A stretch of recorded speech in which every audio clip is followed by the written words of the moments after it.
Computer. Okay.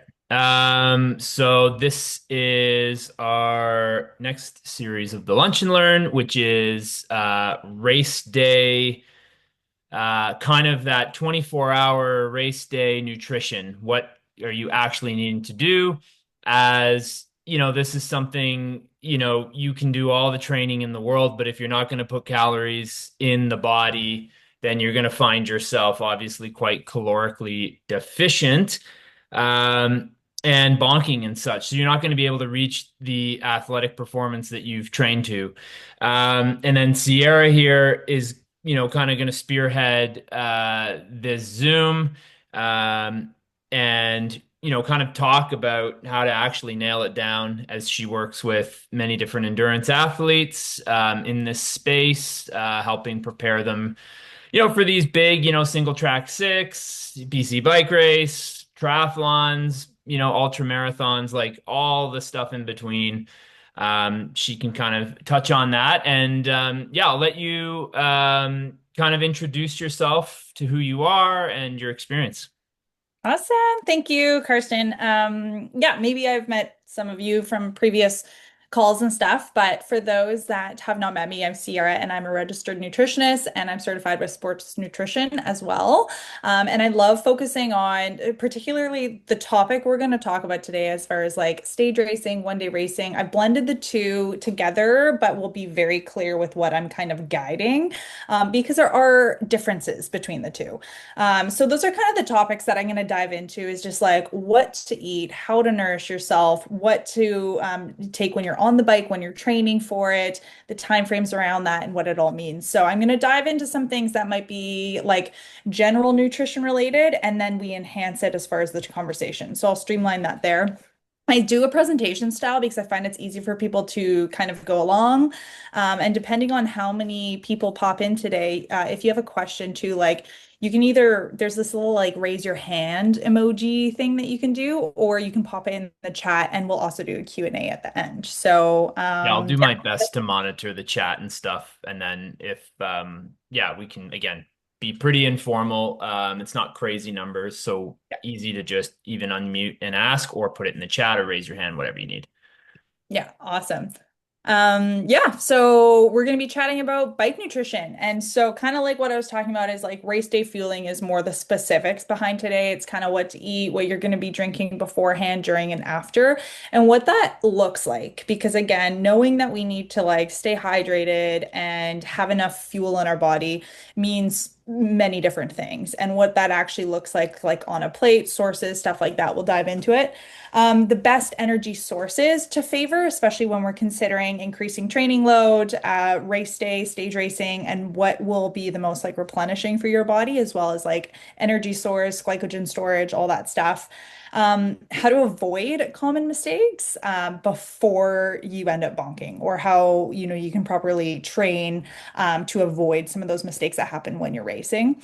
And then we'll chat a little bit about like post-race recovery. And so again, like the nutrients that are needed for muscular repair and glycogen replenishment. Because again, if we're considering stage racing, which I'll talk about, it's not about just the one and done. It's about one rinse and repeat. And we need to come at it from a strategic kind of mindset to make sure that we're getting all the nutrients, not just like packed full of gels and stuff like that. And when and what to eat after a hard cycle, and then just like kind of the role that hydration, protein, and more anti-inflammatory foods play in recovery and training and how to get them in. So every interval, every climb, every sprint, you got to think. And I feel like the one I did a couple months ago, I touched on this a little bit, but essentially it's like the training, which is so essential. And a lot of the times people think like you're training for something and that's perfect and that's good enough. And it works to a degree, but nutrition typically is going to hit the gas, right? It's your fuel source. If you don't have the right fuel in your body, you're not going to go anywhere fast. And so you have to think about it, especially when like you're coming at it from, a single day kind of aspect where you're like, hey, I got one day of racing. Leading up to it matters more than what you do that entire day. So if you can go into it with all the gels and all the electrolyte drinks and stuff, and we'll talk about it, but what you do leading up to that, and even more so with stage racing, is going to be a huge player in that entire day.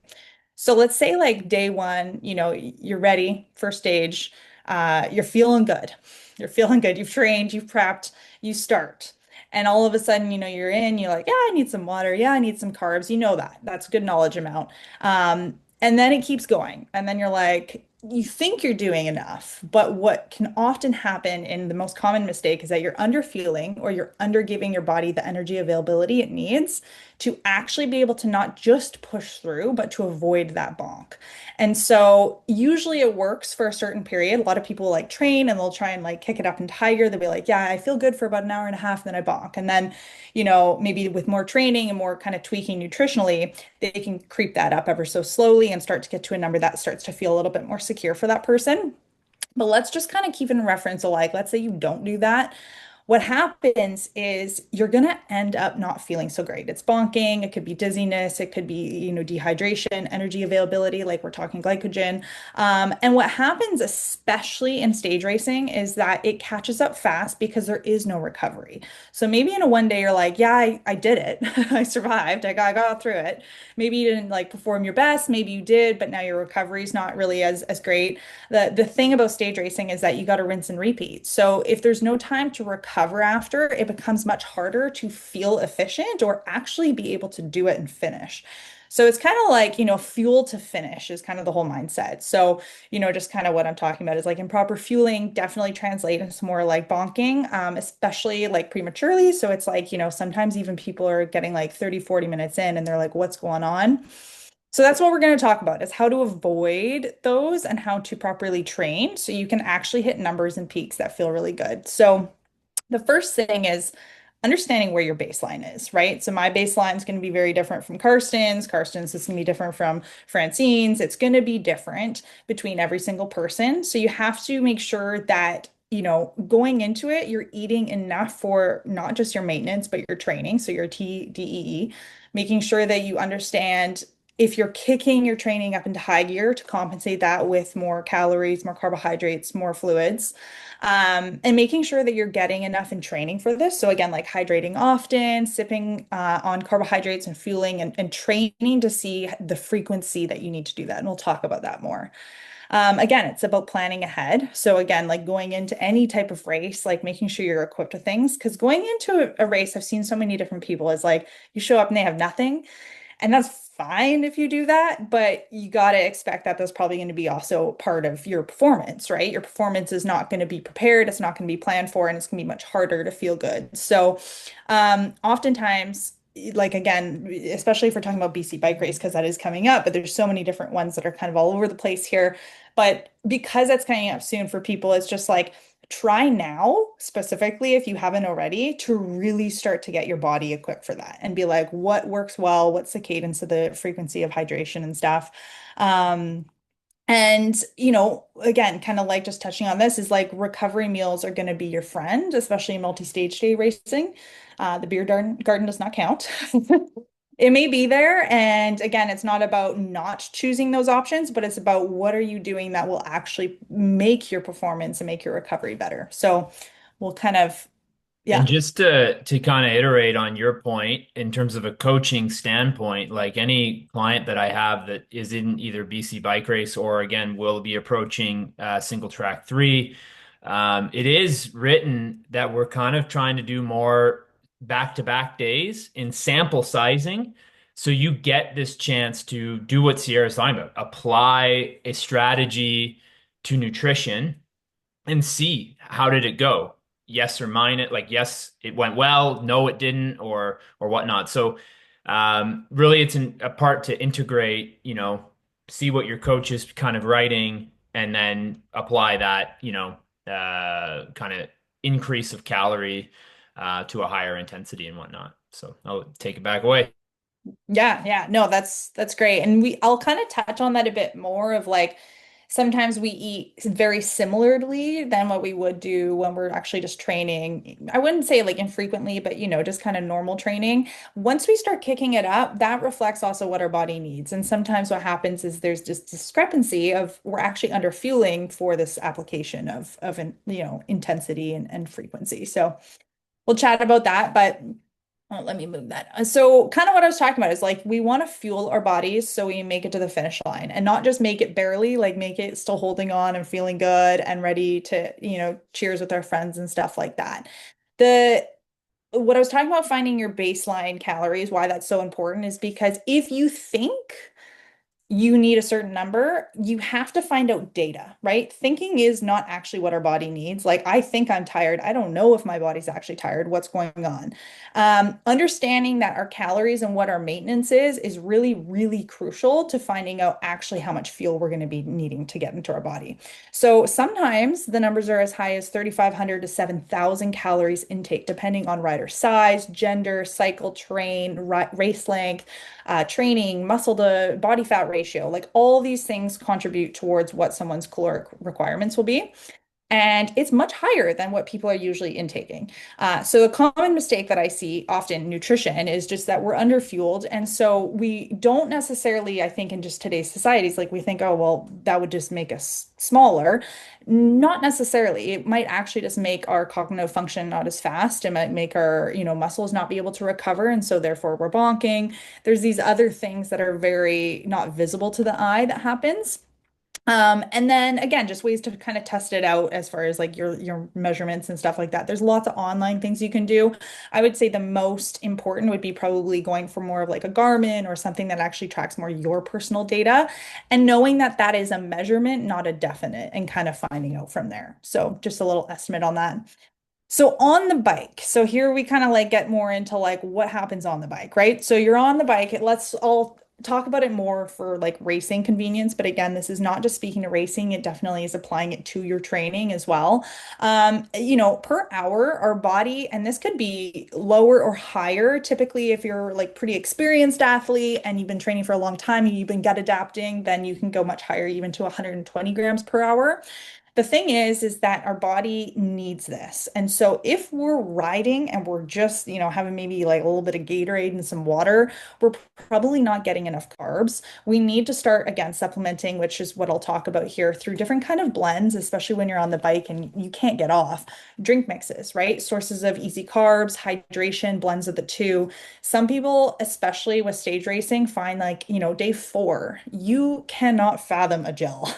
You may need to for survival, but like small food and little bites of it can be really helpful because not everyone needs that, but some people, their gut and their digestion actually really favors it. So it's about exploring what kind of works for you. Having small real food might be something that your body really likes, blending it with some gels, bars, and kind of easy carb sources that you can put in your water. And start eating kind of within that first 20, 30 minutes. A lot of people start eating when they feel like they're bonking. That is where people make a mistake. So we got to kind of think about like before we get dehydrated, before we bonk, how can we structure ourselves so we're actually fueling so we don't get there as least as like, as soon as it could happen. Just to add to that, in terms of when I raced, like I one was on the start line, very full.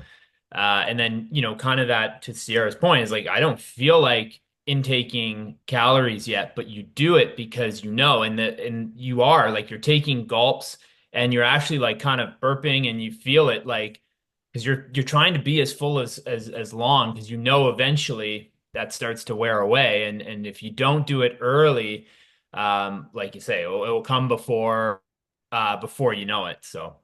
Yeah, yeah, definitely. And again, it's all about prevention, right? Like I think a lot of the times, even in like wellness and healthcare, it's like we're trying to prevent things from happening to ourselves before they happen. So the longer we can do that, the better. Yeah, and back to the training component, like being comfortable with that uncomfortable comes through practice. It's not like you just start and be like, okay, well now I can just, take down 90 grams of carbs. Like it doesn't happen overnight. It's a habitual training thing and you kind of get used to it. So, yeah.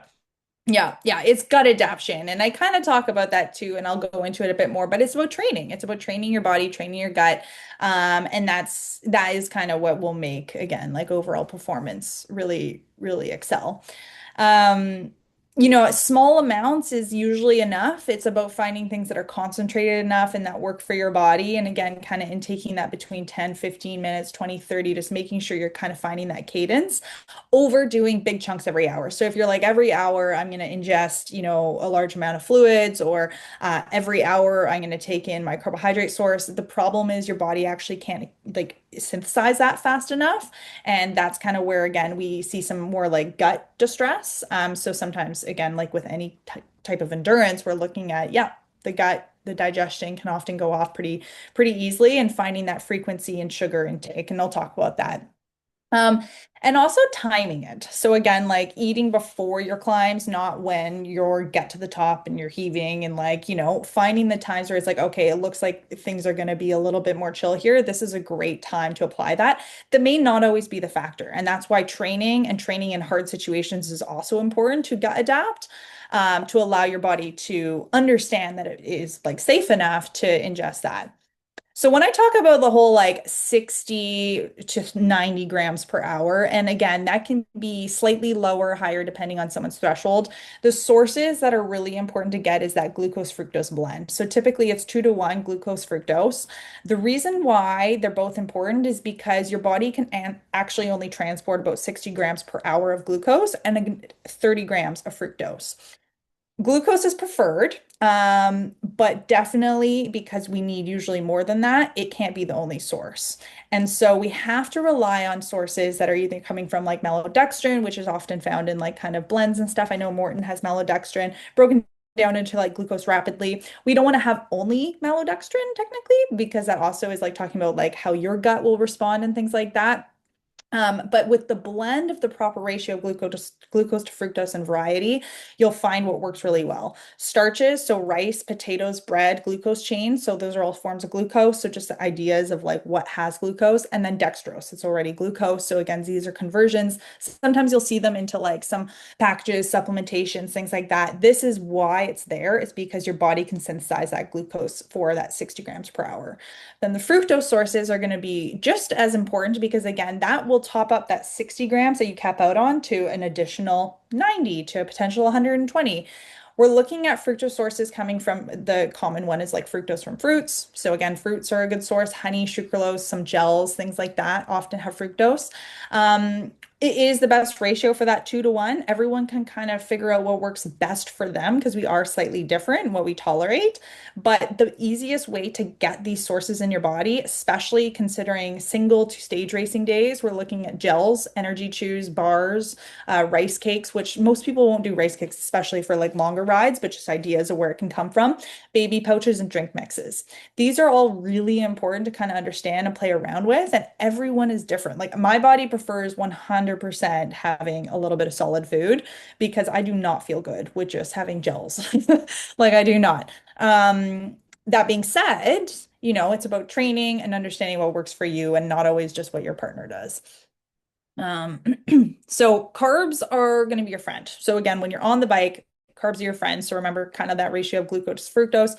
It does mean you have to do a little bit of math, like to understand, okay, if I'm looking at my, Morton or Scratch Lab container, what does this have? How much does that need? That's where, asking coaches, nutritionists, things like that can be a huge asset to understanding what is the ratio and cadence of what you need.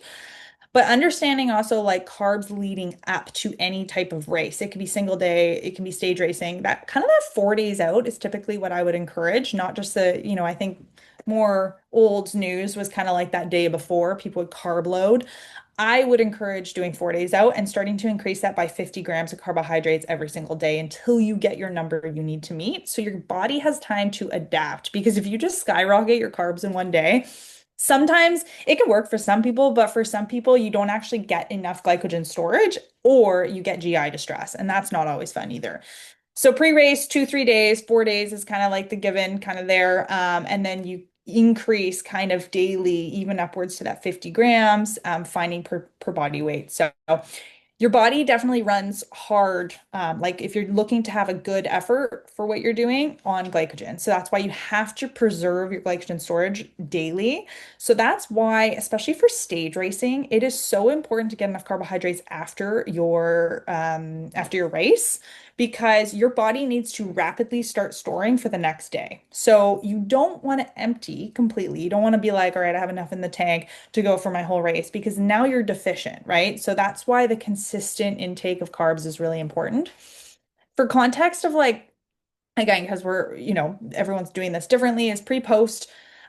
You start your race is low fiber carbohydrate sources. So you don't want to have fiber just because it slows the gastric emptying, and slowing gastric emptying just means like it can lead to more GI distress or a slow conversion into glycogen.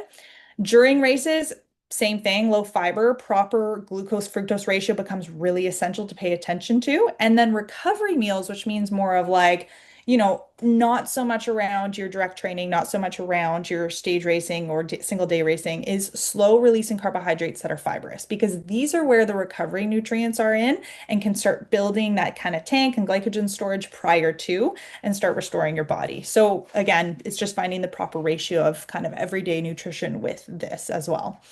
This is just like a plate model, just kind of keep it in mind, is like rebuilding for the next day. Again, like kind of, I would say 60% being carbohydrates, especially for stage racing, is more of where you want to kind of like pinpoint, getting it from sources that are going to be easy for your body to break down. So rice, pasta, potato, oats.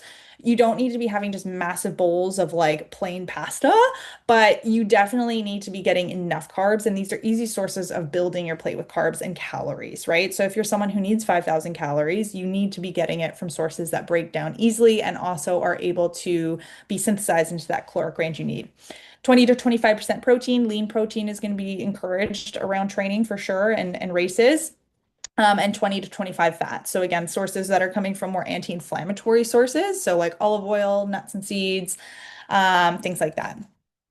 And then protein is definitely required. So again, a lot of people are like, how much protein? This does kind of change a little bit depending on each person. But again, for general athletes, like kind of typical, they do encourage kind of that 0.9 to 0.6 to zero point 0.9 per pound of lean body mass. So again, if someone is 500 pounds, I wouldn't say have 500 grams protein. It's about lean mass. And this is kind of a misconception right now as people are eating a lot of protein for not actually what they need. Endurance athletes, cyclists, runners, again, this could be recreational. It depends on your level of training. That's kind of when we're leaning towards that 1 gram per lean body mass. And if you are an exceptional, like kind of elite athlete and you are doing a lot of heavy lifting as well as any sort of endurance, then you're looking to kind of increase that. So that's kind of threshold.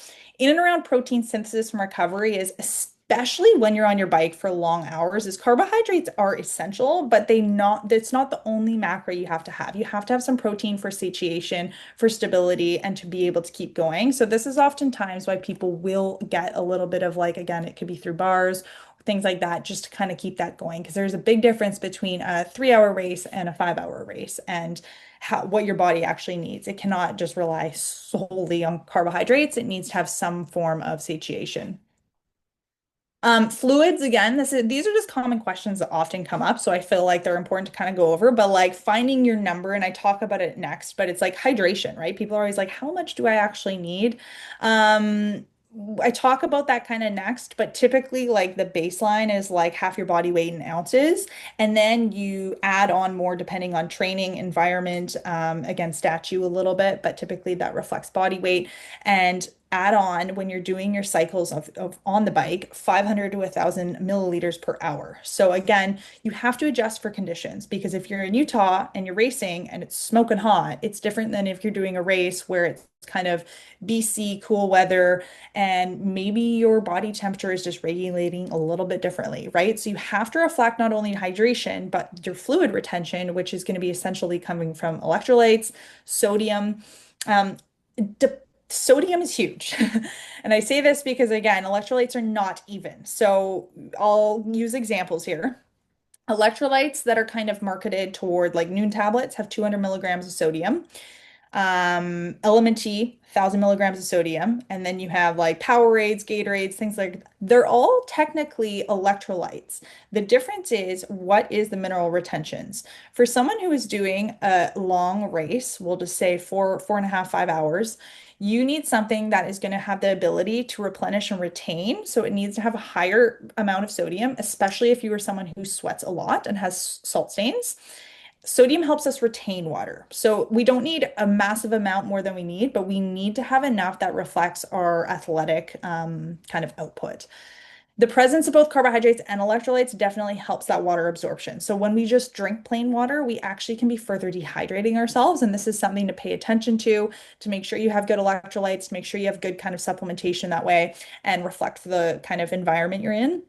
And again, if you are dehydrated, which I see so many people be dehydrated in racing, is it's going to slow your muscle function. It's going to slow your recovery. It's going to reduce your blood flow to your hands, for grip strength. It's going to reduce your cognitive function, and delay your gastric emptying. So again, that's sometimes when people see GI stuff start coming up, is that they're actually dehydrated. They don't have the right mineral retention and stuff like that.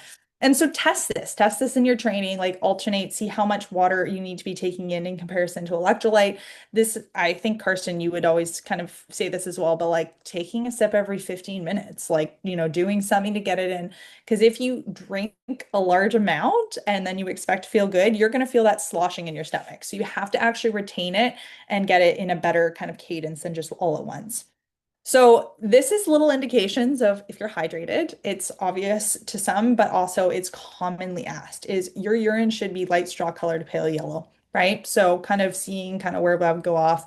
The frequency should be 2 to 4 hours, depending on that person, not constant, not rarely. You need to have moderate to low thirst. It should not feel urgent. Your energy should be stabilized. Energy is huge. A lot of people think that they're actually underfueled when sometimes it actually is just underhydrated.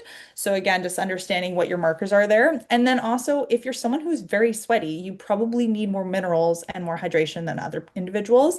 Doesn't mean that's a definite, but it definitely is like important to kind of monitor, especially if you're someone with lots of stains and stuff like that. Um, and just little examples, overhydrated would be really clear, always going bloated, sometimes actually nauseous and headachy and dizzy, because again, it could be electrolyte imbalance happening because you're actually saturating all your minerals. So just listening to yourself and then, being dehydrated is on the flip side, cramping, muscle cramp, stuff like that. Sometimes that's a magnesium deficiency.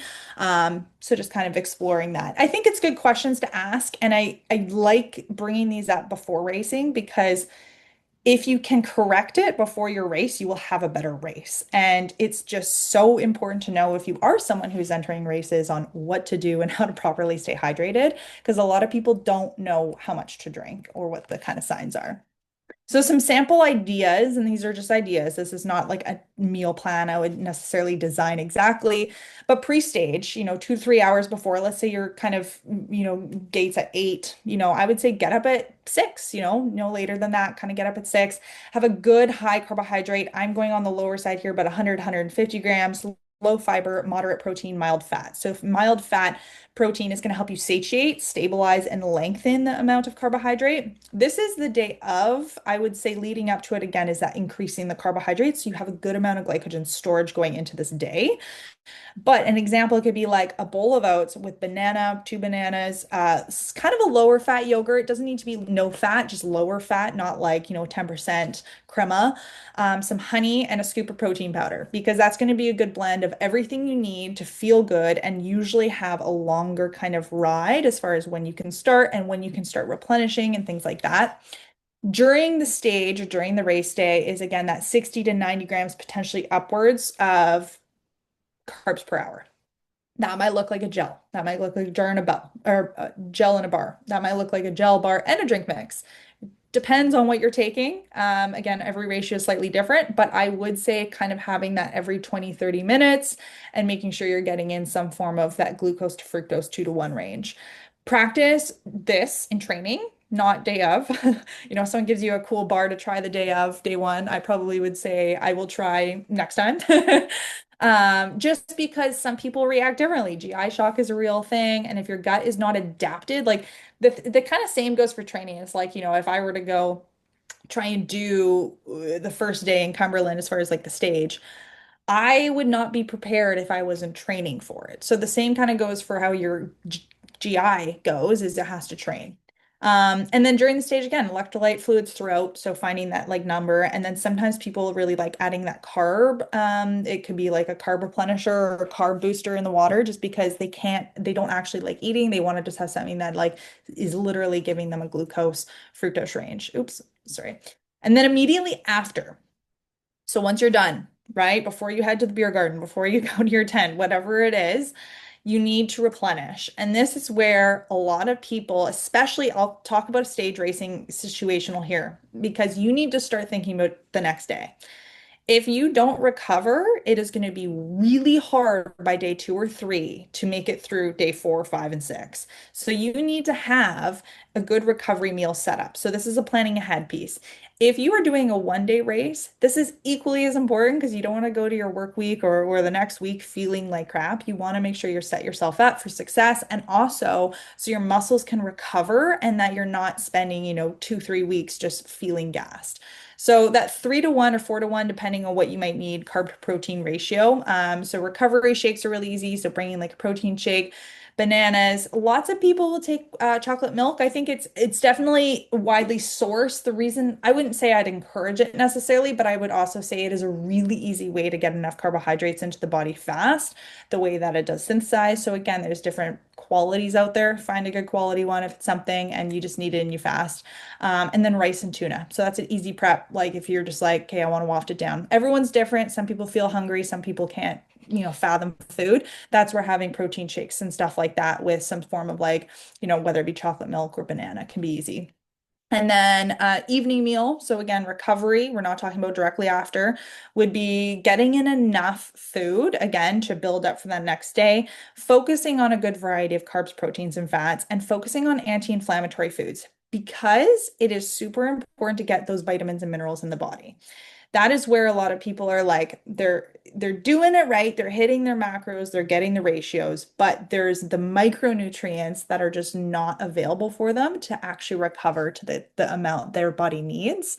Um, and so I'll talk about this a little bit, before going into a bit more here, but there are supplements that could be very helpful. This is not all of them, this is just a handful, but beta-alanine. So this is going to be really important. It's usually added into a lot of pre-workouts. So some people do find it can be really, really helpful for that delay in fatigue, especially in high intensity stages.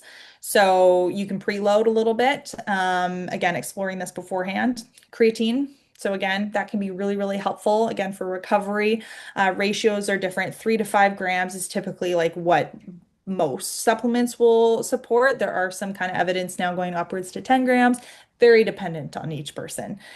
Beetroot, so those are a source of dietary nitrates, so that helps that vascular dilation and encourages, endurance. Again, like anything that builds more oxygen and vascular system is going to be really supportive for recovery, and it has those antioxidants that can help with that recovery directly relation to kind of the muscle groups. So BCAAs and EAAs can be really helpful if you're not getting your protein in. So, as an example, if you don't have enough circulatory protein to actually muscular, like, turnover synthesis wise, that can be helpful to do, especially if your appetite fails. So, if you're someone who like can't eat after racing, like I hear this a lot, is like people just have a hard time. My first advice, I mean, if it wouldn't be great advice, but you'd be like, just do it, train for it, encourage yourself to.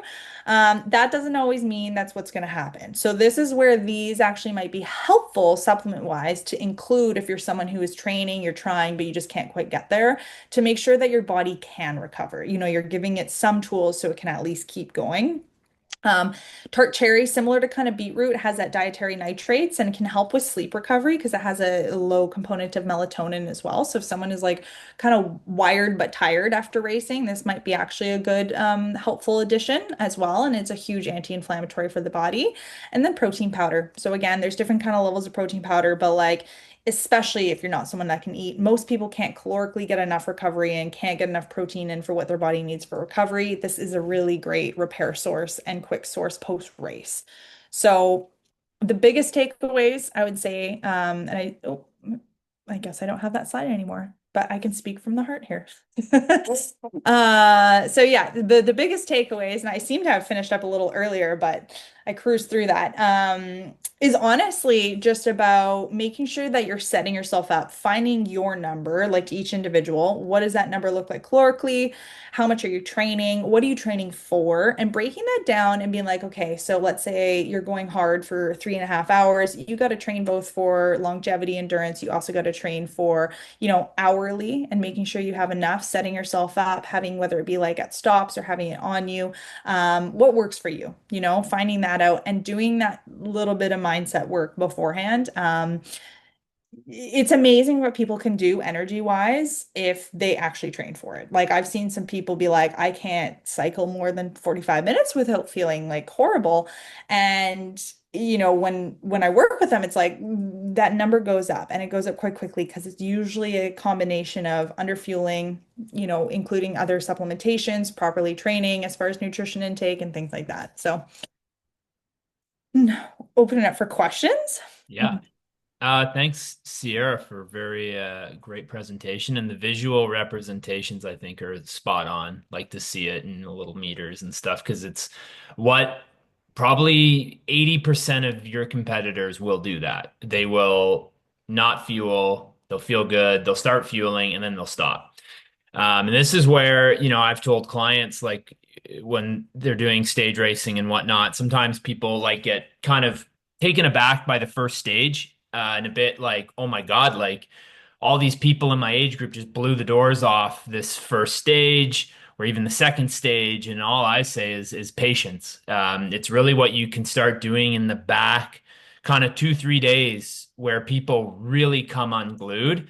So, and back to, some of the other things I want to echo that I wrote down that Sierra said is like this idea of like trying random new things, like nix that. Like know that, you've put a plan in place, you've found your items, you've bought plenty of it so you don't run out, like have lots kind of idea.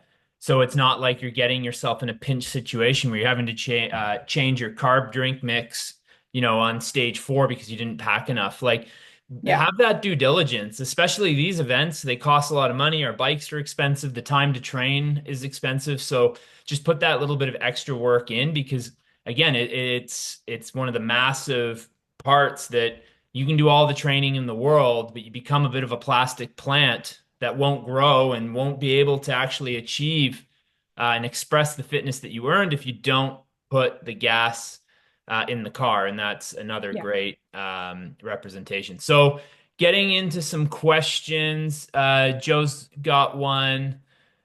Um, would I need to significantly adjust my fueling plan depending on race day conditions, like as much as it could impact hydration? Also, any signs I can monitor if my fueling isn't going right, like before I bonk? Okay, so I think kind of like what the question really is like, do you actually have to change your strategy for fueling um according to the conditions, environmental, hot and cold weather, things like that. The biggest thing that really needs to be pinpointed here is going to be hydration usually, because again, we're talking about like heat and humidity and then cold conditions. Being cold or having cold conditions doesn't necessarily reflect less hydration. And oftentimes, what happens is people don't feel thirsty, so they don't drink. And that is more of the concern. So, again, I'll kind of speak more to heat and humidity because I think we're going into that season. But just for reference, like this goes for, ski and snow season, it's really important. Hydration becomes the priority again, like because dehydration will shut down your ability to actually absorb carbs. So you have to be hydrated. This is non-negotiable. Your gut will absorb more carbs faster, as well, and lean towards more like, as an example, like if it's hot and you're sweating more, and that's a result of being hot, you're probably losing more minerals. So you have to make sure that you're getting enough mineral retentions. Another thing that comes up too is sometimes people be like, it was really windy. And I think this is interesting, but like, let's say you have like, it depends again on like what kind of like style of race and stuff, but like if it's really windy and you have headwind, your effort is going to be slightly increased, right? So again, it's more the hydration demands that kind of start changing there. For signs of monitoring, I think like any signs, if I can monitor my fueling isn't going right, like before I bonk, again, I think it's a lot about practicing and finding your numbers. Like if you notice you're consistently bonking at 2.5 hours in, you're like, I just absolutely cannot. I'm eating the right things. What's going on? Oftentimes it's actually the fuel going into it. So, also paying attention. It's a fuel during it, of course. But I would also say if that's the sign, make sure that you're getting enough fuel going into your racing and your training as well. Because if that is leveled out, then it is really about monitoring your training and your energy availability through the training. What I see happen is people are nailing their intake as far as during the rides, but they're actually lacking nutrition or caloric energy through their day. And that comes up more often than you'd think. So the signs I can't necessarily pinpoint other than the general, which would be like, again, dizziness, headaches, extreme or lack of thirst. I would say, again, muscle cramps, things like that. Another one would just be like absolute fatigue, like sign of just like literally cannot push another pedal. Those obviously are the more extreme signs. The signs beforehand are just really practice your intake and things like that. And I don't know if Carson, you want to add to that about signs, but yeah, Yeah, I think you're touching on all the major points, but it is really in the again, I feel like broken record, but in the rehearsal of practicing things. And there's an expression of training is trial of miles, because yeah, it truly is. You're going out and doing stuff, and you're trying to put intention to the things that you're doing. So whether your coach or yourself writes yourself an interval session, there's the other part to that of that you go do that activity, you have a plan prior, and then it's how well did I do the intervals? Did I pace well? Did I stay calm in the single track sections?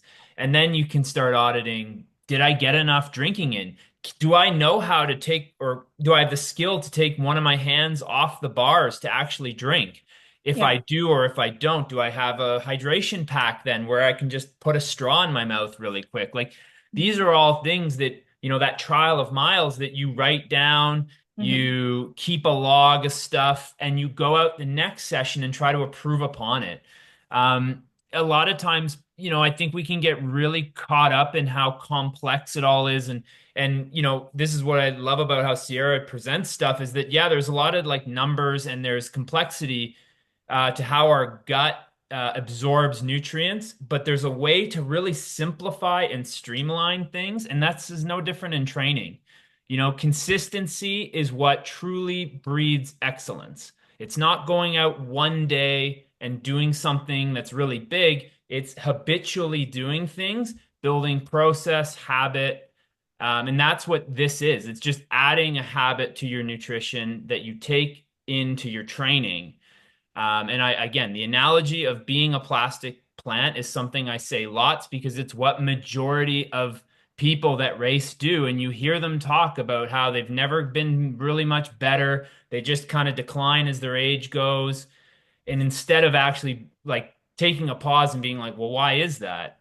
Because again, they're not training different energy systems and they're not fueling correctly is usually the low-hanging fruit. So anyways, that's definitely my take, but we'll go on to the next question from Adam. Um, I am on a prolonged, you already read this, Sierra? If you Yeah. already Yeah. So a prolonged prolonged weight cut. weight cut and extra weight to lose. So how long before your race should you start actually building that glycogen storage? So I think that's a really good question because Mhm. I feel like this will also be reflective for a lot of other individuals. There are people who have different type of goals in mind. A race could be one, but also again, like some sort of body composition change for other reasons might also be a goal. So I think considering all this, I'll say one thing. I think out there, 3 to 4 days is what people will suggest. I would say do a week because a week is going to give you more time to play around with it. Your body needs to restore glycogen and also like muscles and liver. So that's a huge one. It needs to normalize hydration. So when you're on deficit, hydration levels actually can be a little bit hindered. Stress hormones are not calm necessarily in deficits because you're putting it in a survival state, which again, it could be a very healthy reasons, but being on prolonged cut, sometimes actually you have to come up to maintenance for for short periods to make sure that things actually will start to work beneficially. And then also give your body time and especially your gut time to adapt to the influx of calories and handle race fuel. So stuff like that. I would say, yeah, like that kind of week out, I would come up to maintenance, and not do a big surplus, depending on what your kind of incremental steps there. Start increasing those carbs gradually. Like you could even start carb loading essentially, but because it for you as an individual, it'd be coming up to maintenance, that kind of 50 grams every day, doing so with calories and making sure you're staying heavy with protein because again, like that will help your recovery and also help just balance out blood sugar and all the other things that come along with that. And then playing around with that kind of 3 day, 4 day mark out, that's when you shift more into a deliberate kind of like carb load. You don't need to go wild with carb loading. I think this is also a misconception, but it just means to start increasing carbs to build the glycogen storage because it won't all be retained in your storage. You'll use some will be stored, and that's kind of where playing around with making sure you go into it as full as possible. Um, yeah, I would say the 7 days, and it definitely would probably be really helpful for recovery too for that. Yeah, and I agree with that obviously as well. But yeah, I mean, personal story on I've gone into races too light, where I was very like hell bent on power to weight ratio, like in terms of power meter. I wanted to be at a certain watt per kilogram. And Mhm. ultimately, I got too much chasing that, and it creeped into poor diet habits of like, oh, well, I'm going to skip dinner tonight because I need to get down to this number. And ultimately, like, I still had an okay race, but I could definitely, like, when I went back to this, again, trial of miles was I Yeah. thought about it and really thought about my performance and said, I think I could have done where I fueled a little bit more going in to the Mhm. race. And then that next year, I recorrected it where I still did what you're talking about, a bit of a cut per se, but it was like 2 weeks out, I started to go back the other way. And again, there's still a level of like you have to fuel for your actual training because again, if you're Yeah. going to show up and you're going to underperform, well, you're not going to get as fit. And that's why in the training component we can use um, analytics of like power. Power is the big one there for you can do it Yeah. in running and in biking with the right little equipment, but you can really see when you start to drop off. And then in terms of Joe's question, for personal favorites, I'll speak to that. I used to be sponsored by Cliff Bar in a pretty large way. I was on their global team for I think about 5 years, and so I had to use kind of their stuff, and their stuff. No complaints. Like the blocks were good. I kind of always viewed them a bit of a like a pre-race thing. I always viewed them as a choking hazard when you're kind of breathing at full pin and you're trying to chew on these chomps or blocks or a few other different brands that make them. You know, and everyone's going to have a different level to their race. If you're going to get off the bike and actually eat, then yeah, those are going to be great. But the thing is before I would take Cliff Bar had this hydration mix. I had to add gels in it and water, but ultimately I would get, I was a single day racer at the time, but I would get crazy gut rot because I was drinking this crazy amount of like carb mix but wasn't getting enough hydration. So after the race, my stomach would just be in absolute knots, wouldn't feel like eating. And it was 2018 that I was approached by people at Morton. So this is well before they launched. Might even have been 2017 near the end of the year. But I started getting these like, they look like Pop-Tart wrapper, like carb drink mixes and started using those. And at that time, they were really the only player that kind of had this revolutionary drink mix. And that was really kind of what I finished my professional career on. So I'll say that really was a change of that. I was still sponsored by Cliff Bar, but in my bottle was Morton's. And they even had a campaign for a while where they were selling blurred out packages because it was to the point by 2020 that didn't matter who was contracted to have whatever nutrition brand, people were using Morton's. Since then, a lot of players have come to the kind of see what they need to do. And so I've heard good things about Scratch high carb mix. I've had it once myself and thought it was good. But I still like to this day still have Morton's that I'm putting in my bottle. So I'll let Sierra speak to if she has any other favorites. Yeah, I think like the biggest ones. So I have tried Scratch and I do have a lot of clients that say it works for them. I think it's again about finding out what works for you. I've also heard incredible things about Morton. I think even for me more so, I can speak to like the snacks. I can talk about the food as well of like the best things to also just have, like even if it's going into things. Um, yeah, I don't know. There's just so many brands out there. It's funny when you talk about Cliff because I feel like the Cliff is like it works for some, but I feel like I've heard a lot about the multi-stage or like multi-day of just like gut rot that starts coming up. So something that I personally love going into any kind of like training or race is that you're gonna have this sounds kind of weird, but it depending on when you're stopping, but like going into it, even having a banana with a little bit of salt and honey on it, it sounds weird. You're getting mostly fructose, but if you have a glucose source that's in your bottle, like a maltodextrin blend or a dextrose blend, that can actually help the balance of the ratio, and the salt can really help. So those little things like settle my stomach personally, and some clients are like they need to have something flat, so like they'll take like a Ziploc bag and they'll actually like smush down banana mixed in with a tiny bit of like nut butter, some honey and salt, and they can actually just like suck it out of the bag. It sounds weird, but it works. And the thing is, it depends on each person's stomach, right? Because everyone is going to have a different threshold.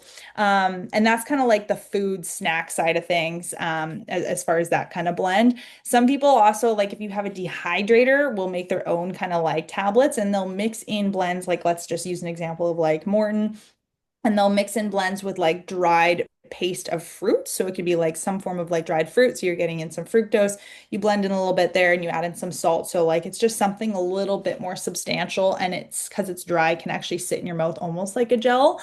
So those are like homemade kind of style stuff, that some people find can be really helpful depending on like what your ability to intake is and stuff like that. I've also tried Rhino Power. I don't know if you've heard of Rhino Power before, Karsten. No.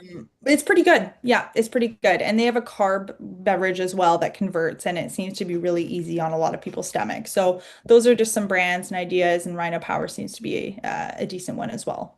Yeah, it's definitely nice that now there's lots of options where for a while, like when I was kind of starting out racing, there was like virtually not many. Nothing. Yeah. Um, I'll take quickly and I'll let you expand on it from Francine's question here. Yeah. Thoughts on taking caffeine during the race? I always use that as like an emergency ripcord. Personally, when you start, you can't stop, or you'll have a pretty massive kind of crappy bonky feeling. So again, like I tried to stay away from it as much as I could until it was like, oh man, I'm starting to hurt and I need to get a little boost. So try to do it more in the last two stages personally, was kind of my goal if I could make it to then. And then again, even within the stage itself, it would be the like secondary bottle of the day. Hmm. Because again, it's one of those things of if you start it and then all of a sudden you're out of it and you don't get another replenishment, you get a real hollow, your mind like bonky and yeah, Hmm. quite a terrible feeling, which I'll let Sierra maybe expand upon if you have I can any. expand on that, but I could also kind of just inject a little bit of another suggestion too, is that I know that a lot of people, just because of what I was talking about, supplementation of beta alanine. So no, it is not caffeine. No, it's not a stimulant, but what it can help do is I guess it does stimulate, but like it stimulates your central nervous system. It's not a stimulant like in caffeine form. And because of that, some people find it to be really effective. So some people actually mix some bottles with that, because you can get it as a single supplement on the side. It can increase that kind of alertness and like perceived effort. So again, hard efforts that typically people are like, it's a hard effort. I'm needing to kind of push through it. Sometimes that caffeine is what people will reach for when it's really actually they need something that will help that. And the reason is because it increases our muscle levels of the carnosine. So again, it's just like the conversion of things, your ability to buffer basically the hard efforts and acid in the body. That is something that you could play around with supplementation wise before leaning towards caffeine. But I will kind of mirror onto what Karsten says is like once you start, it is hard to stop because you'll have a different kind of bonking effect. It's like, the same as sugar. It's going to stimulate, it's going to rise you, it can help you through maybe a last threshold, but relying on it heavily or having gels that only have caffeine in them is something I would not encourage. And I would always try to practice and train without it to see what your actual level is and what you can do with it not present. It doesn't mean it can't help because I think it actually can be very helpful, but it's about a time and a place and not only having caffeine sources as like that kind of leverage piece. Yeah, and back to again, it's like having that purpose, that plan. Like it's all kind of, again, was planned out, and things happen in racing that sometimes maybe the effort is larger than you anticipated, and you might grab for it sooner than you planned, but then because you've planned that you have enough to get to the end.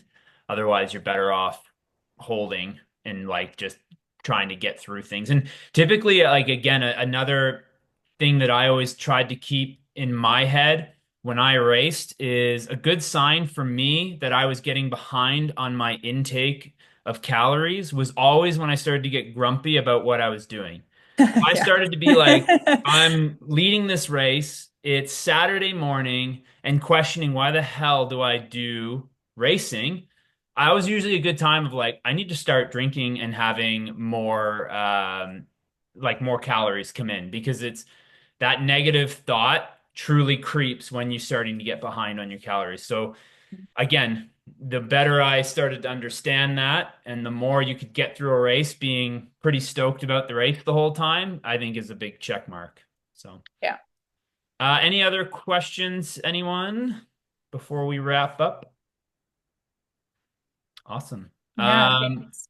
Well, yeah, wanted to thank Sierra again for hopping on and kind of now coming full circle to the nutrition chat of race day nutrition. And if anyone again is looking for more insight for them personally, Sierra can help you out there. She's taken on clients and she's currently working with a number of my clients. So it's nice to have that overlap.